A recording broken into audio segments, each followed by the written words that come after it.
Good afternoon. আমার চ্যানেলে আরেকটি নতুন ব্লগে তোমাদেরকে অনেক অনেক স্বাগত জানাই। তো এখন দেখতে পাচ্ছি আমি রেডি হয়ে গেছি। এখন আমি যাব, আমার একটা সাজানো আছে আর দুটো হেয়ার স্টাইলের কাজও আছে। তো আজকে পুরোটা তোমাদের সাথে শেয়ার করব, কেমন কি সাজায় না সাজায়। পুরোটা মানে কি একটু একটু শেয়ার করবো, কারণ আমি তো নিজে একাই যাই, আমাকে কি ক্যামেরা করে দেবে, যেহেতু বাড়ির কাছে সেই জন্য। দূরে গেলে তো তোমাদের দাদাকে নিয়ে যাই। তো এখন ঝটপট বেরিয়ে পড়ি, চলো 4:30 বাজে। আবার এখান থেকে গিয়ে আমাকে আবার অন্য জায়গায়ও যেতে হবে, হেয়ার স্টাইলে যেহেতু কাজ আছে। মানে আমি শুধু হেয়ার স্টাইলটাই করে দিয়ে চলে আসবো। তো এখন থেকে ব্লগটা শুরু করছি, আশা করছি আমার আজকের ব্লগটা তোমাদের খুব ভালো লাগবে। তো দেখো ব্যাগপত্র গুছিয়ে নিয়েছি, লাগিয়ে দিও। খুব রোদ এখন, খুব রোদ। 4:30 বাজে। তো আমাকে বলেছিল 4টের দিকে যেতে। তো ফোন করে আবার বললো যে না নাকি হয়নি, বৌদির আর কি, তা বৌদি হচ্ছে তো হয়নি। তো সেই জন্য লেটে যেতে বললো। তো আমি ভাবছি এদিকে আবার যদি লেট করি তো আমার ওই হেয়ার স্টাইলের কাজগুলো লেট হয়ে যাবে। তো সেই জন্য আমি বললাম যে 4:30-এর মধ্যে আমি ঢুকে যাচ্ছি। তো 4:30 পারই হয়ে গেছে। তো চলো যাই, আমার বাড়ি থেকে খুব একটা দূরে না।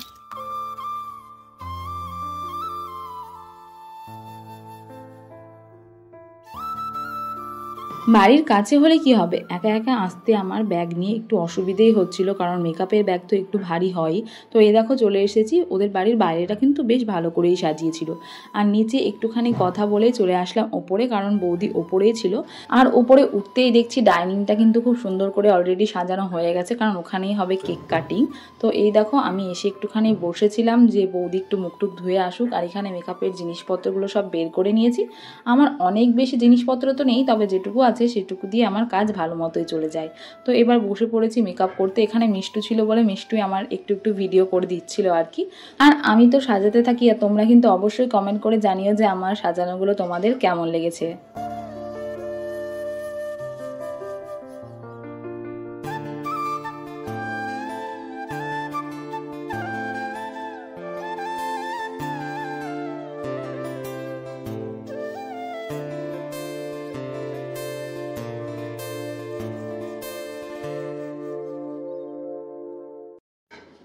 বৌদিটাকে সাজানো হয়ে যাওয়ার পরে আমি একটু ব্রেক পেয়েছিলাম। তো আমাকে এখানে আর একটা বৌদি যে আছে সে মিষ্টি এনে দিয়েছিল আর কি।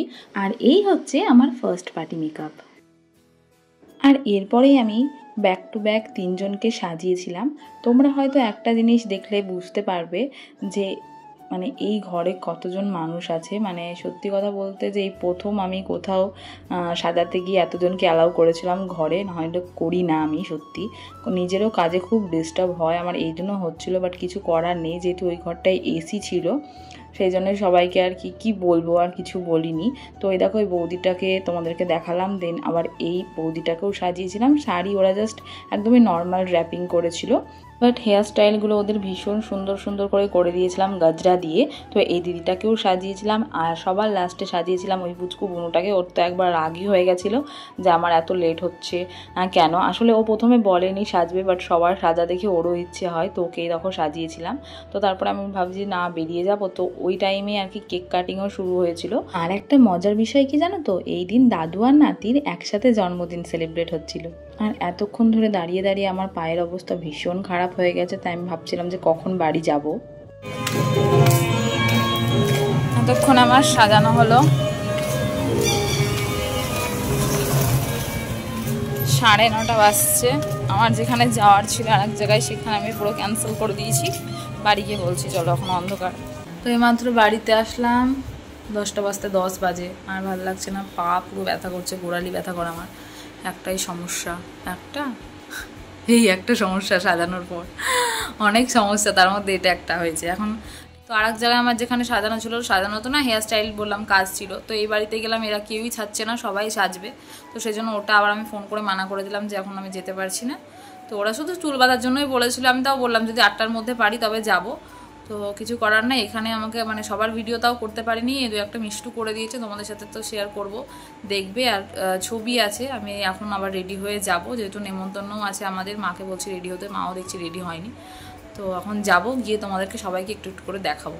তো একদম রেডি হয়ে নিই, তারপরে কথা বলছি। হ্যাঁ, কারণ এখন রেডি হওয়ার আর ইচ্ছা নেই, শুধু জাস্ট জামাটা পরবো, দিয়ে চলে যাবো। মা জল পড়লো।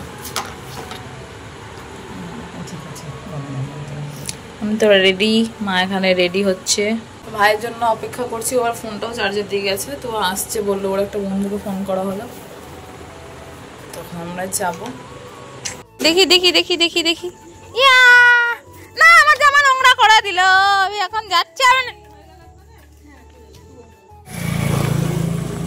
দেখো মাকে বলেছিলাম গিফটটা নিয়ে আসতে, কারণ আমি ভেবেছিলাম যে সাজিয়ে এসে যাবো গিফট আনতে, সেটা আর হলো না। তো মা আর ভাই গেছিলো গিফট আনতে, নিয়ে এসেছে। আমাদের আস্তে আস্তে তো প্রায় 10:30 মতোই বেজে গেছিলো, আর এখানে গান বাজছিলো, সেই জন্য ভয়েস ওভারই দিচ্ছি।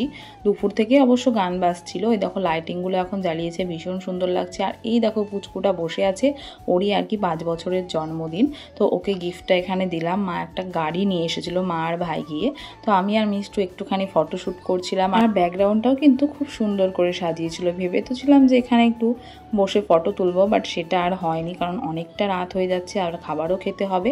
তো এই দেখো মাকে নিয়েও একটু ছবি টবি তুলছিলাম। তো তারপরে আমি আর ভাই খেতে বসে পড়ি, মাও বসেছিল আমার সামনের দিকে। তো মেনুতে তো অনেক কিছু ছিল, তোমাদেরকে মেনু কার্ডটাই দেখিয়ে দিলাম। আর এই ভিডিওটা এতটাই, কেমন লাগলো অবশ্যই কমেন্ট করে জানিও। দেখা হচ্ছে পরের ব্লগে, বাই।